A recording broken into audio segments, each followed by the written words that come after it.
हाय. साधी, सोपी आणि झटपट अशी नाश्त्याची रेसिपी. बेसन धिरडे सँडविच.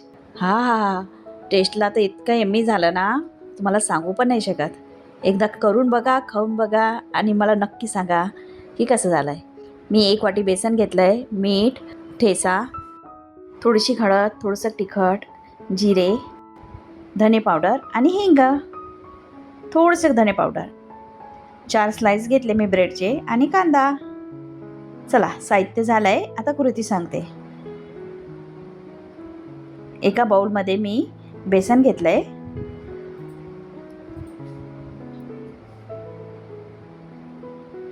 बेसनमध्ये आपल्याला कांदा मिक्स करायचा आहे, बारीक चिरून घ्यायचा बरं का, आणि कोथिंबीर. तुम्हाला याच्यामध्ये सिमला मिरची, टोमॅटो हे पण ॲड करू शकता तुम्ही भाज्या. मी फक्त कांदा घेतला आहे. आपल्याला याच्यामध्ये थोडीशी हळद, थोडीसा हिंग, मी इथे ठेचा घेतला आहे.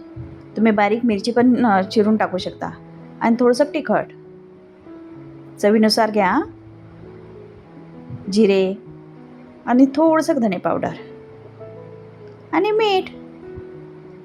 हे आपण सगळं मिक्स करून घेतलं आहे.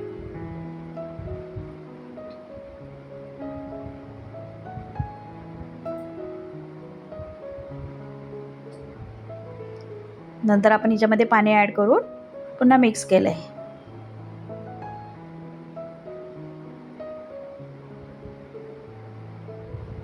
बघा, गाठी होऊ नका देऊ तिच्यामध्ये, छान मिक्स करून घ्या.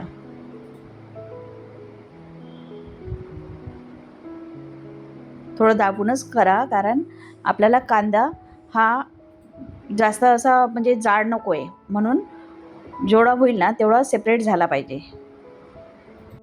आता मी थोडंसं पाणी पुन्हा टाकलं आहे त्याच्यामध्ये आणि पुन्हा मिक्स केलं आहे, कारण आपल्याला जास्त घट्ट नको आहे.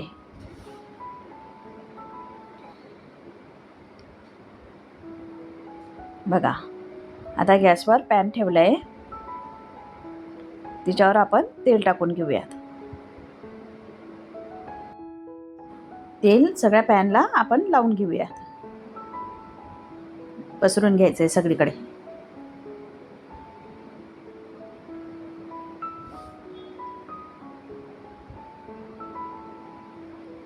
आता नंतर आपण जे सारण केलं आहे ते तिच्यावर टाकूयात. बघा,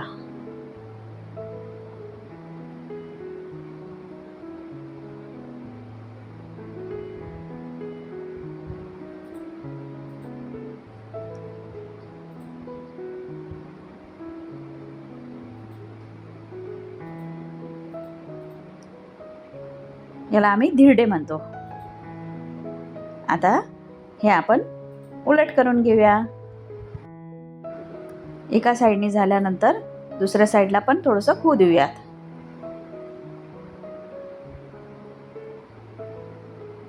वरनं थोडं तेल टाकायचं. बघा,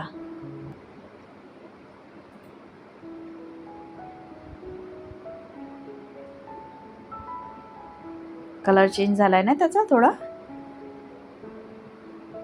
बघा, आता ब्रेडचं स्लाइस ठेवून त्याला पुन्हा उलटं करून घेऊयात. आता याला फोल्ड करून घेऊयात ब्रेडवरच.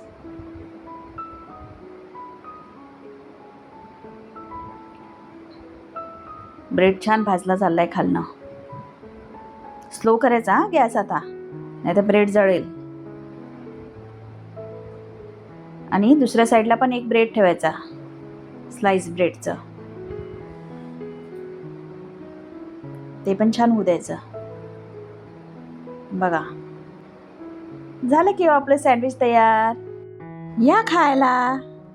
खायला तर टेस्टी होतेच आणि झटपट पण होते. बघा, तुम्हाला चव कशी वाटते त्याची नक्की सांगा सँडविचची. आता हे काढून घेऊयात आणि मला नक्की सांगा की कसं झालंय. करून बघा. लाईक करा, शेअर करा आणि कमेंट करा. सबस्क्राईब करायला विसरू नका. बाय.